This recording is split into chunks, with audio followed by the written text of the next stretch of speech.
Yo, what's up guys? Welcome to a bit of No Man's Sky.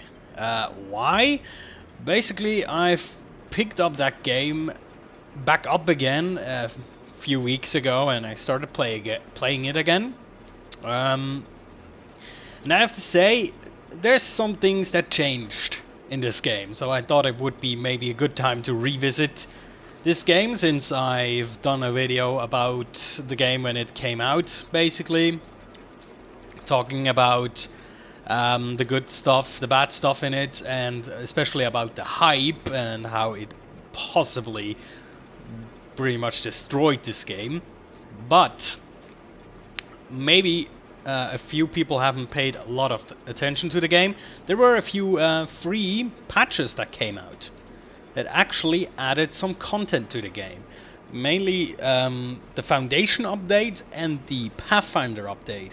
The Foundation update was last year, I think in November it was.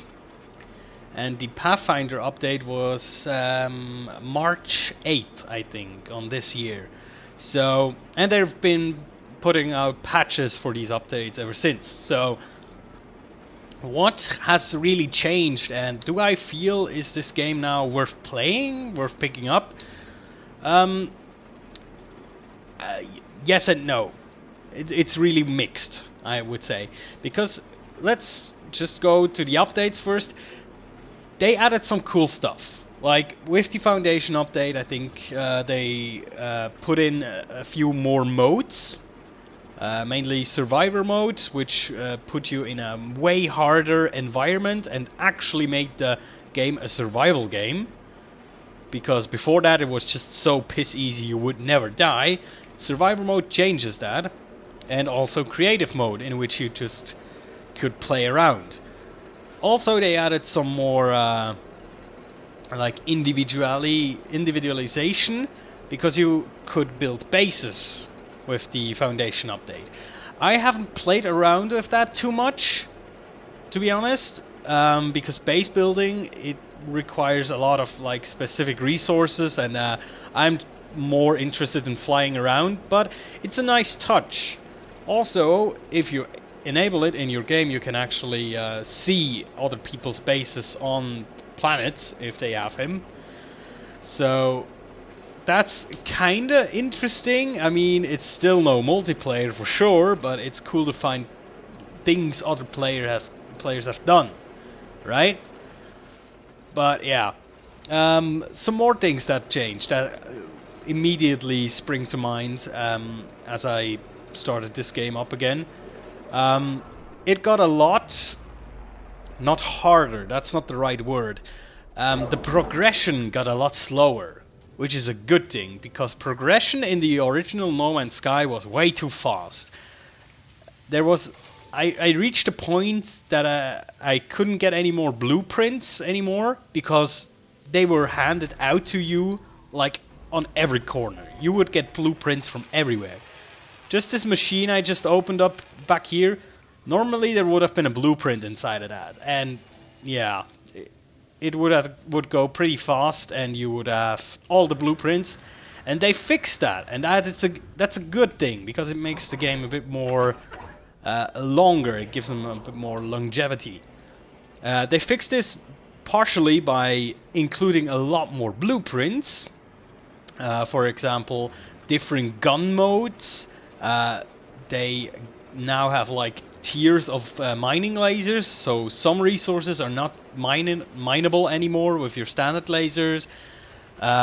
So they added a bunch of different equipment, and also you don't get blueprints anymore just like on every corner, which is a good thing. Now there's sometimes you'll get blueprints from aliens or some abandoned bases, but your main way to get blueprints now is to collect the new resource called nanite clusters, and with them you can trade aliens for blueprints. And each race has a specialization on certain blueprints. I think the Gek have mainly ship blueprints. The Convergation, or what they're ever called, the electronic people race, the draft punk race. They mainly have protective hazard suits, suit blueprints, and the Vikings have weapon blueprints, or multi-tool blueprints rather.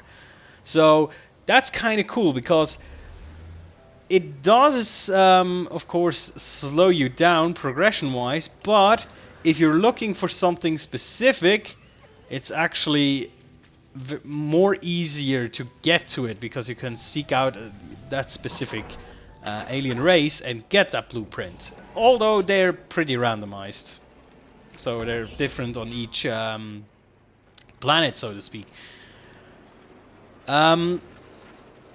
As I said, that's a good thing. It makes the game a bit more challenging as well, because now I have encountered a lot of planets with resources that I couldn't mine because I didn't have the right equipment. So I'm actively searching for certain blueprints now. Before, I would not have done that. I just bumbled around before these updates and just got all the blueprints I could. And basically, yeah, after, let's say, I don't know how long I played the game, but after a certain amount of time, I could just do anything, and then the game lost its pleasure factor for me, right? So that's the thing they've done.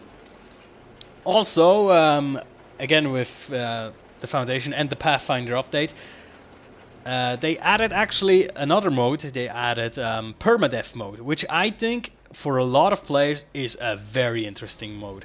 It's like the survival mode, hardcore survival conditions, but of course permadeath. So it gives you that's very special feeling that you are alone in a hostile universe, that you need to survive.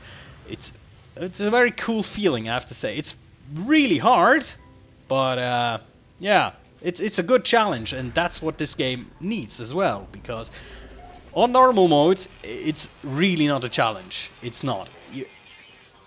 I say this, if you die on normal mode, then you have a lot of bad luck. And I mean a ton of bad luck.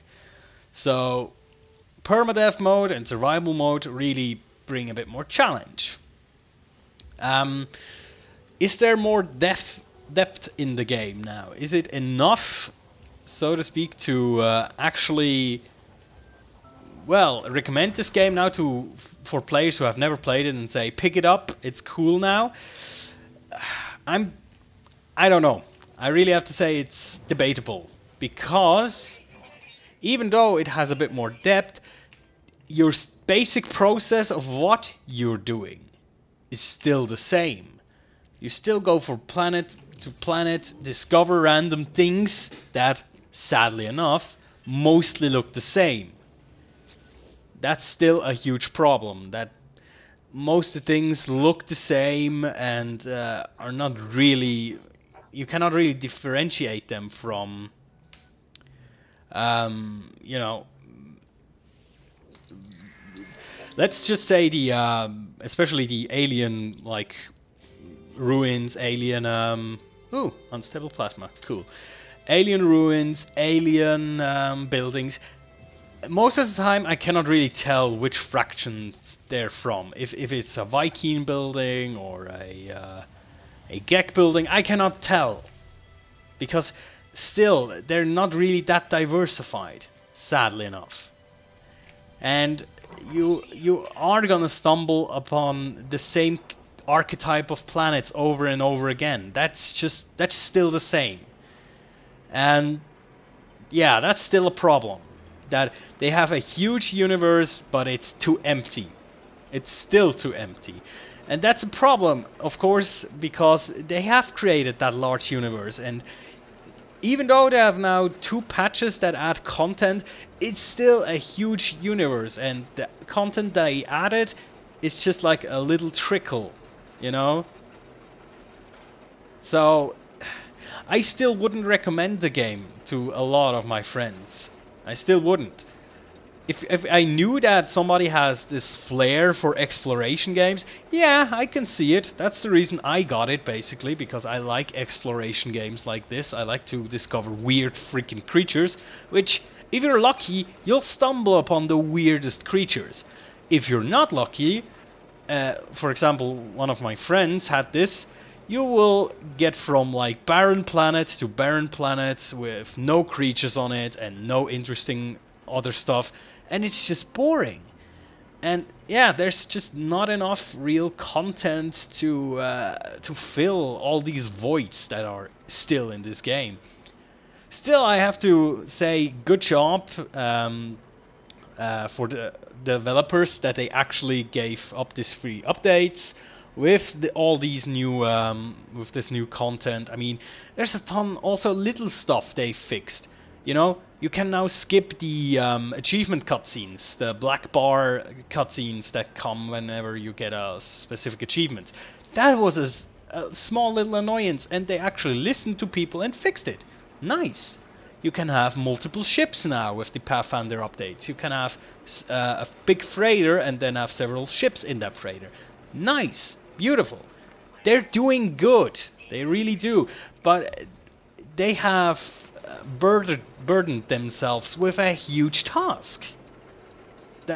It's kind of their own fault, you could say. They created this huge, massive thing, and now they try to fill it with content, with more content, and it's just, I can imagine it's hard as hell.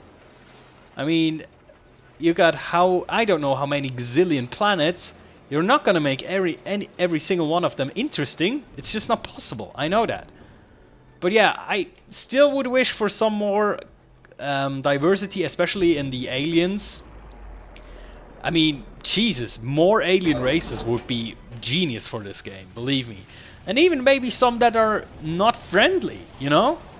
Some that are actually hostile to you. Some that you maybe even can fight. I don't know. There's a lot of potential in this game. I think I also said that a lot in the last video I did on No Man's Sky. The potential is huge with this game. It really is. And if they are actually putting out more and more updates, just like the last two, I think they slowly but surely could actually realize at least a part of that potential. But yeah, it's difficult. I can see that. But yeah, I for once have really enjoyed playing No Man's Sky again. One thing they added, which is really cool, is the photo mode. Let me show you that real quick. Basically, you can select the camera, and then you can make cool screenshots, which for an exploration game, that's exactly what I want. I want to show off cool creatures. I want to show off my ship when it's flying over some weird planet. That's cool, right? So yes, they add cool stuff. They definitely do. So I personally have my hopes up that they will add more cool content to this game. Maybe even a DLC, maybe even a paid DLC, I don't know. If it's good, I might even pay for it. I don't know. If you really add something big, I mean, there's still the problem a bit of the end game goal, you know? The reaching of the galaxy. I mean, this playthrough I'm on right now, I'm not even trying to, because I have no real incentive to reach the galaxy center. I don't care. I just want to find cool stuff. And yeah, so maybe add a bit more incentive to visit certain planets, certain systems. Yeah, there's a lot of potential. I think we can summarize it like that. So yeah, that was No Man's Sky Revisited, and I really hope they add some more cool stuff. And I don't know, maybe some people get motivated now to play it again. If you still have it. I mean, a lot of people refunded the game, which I can totally understand.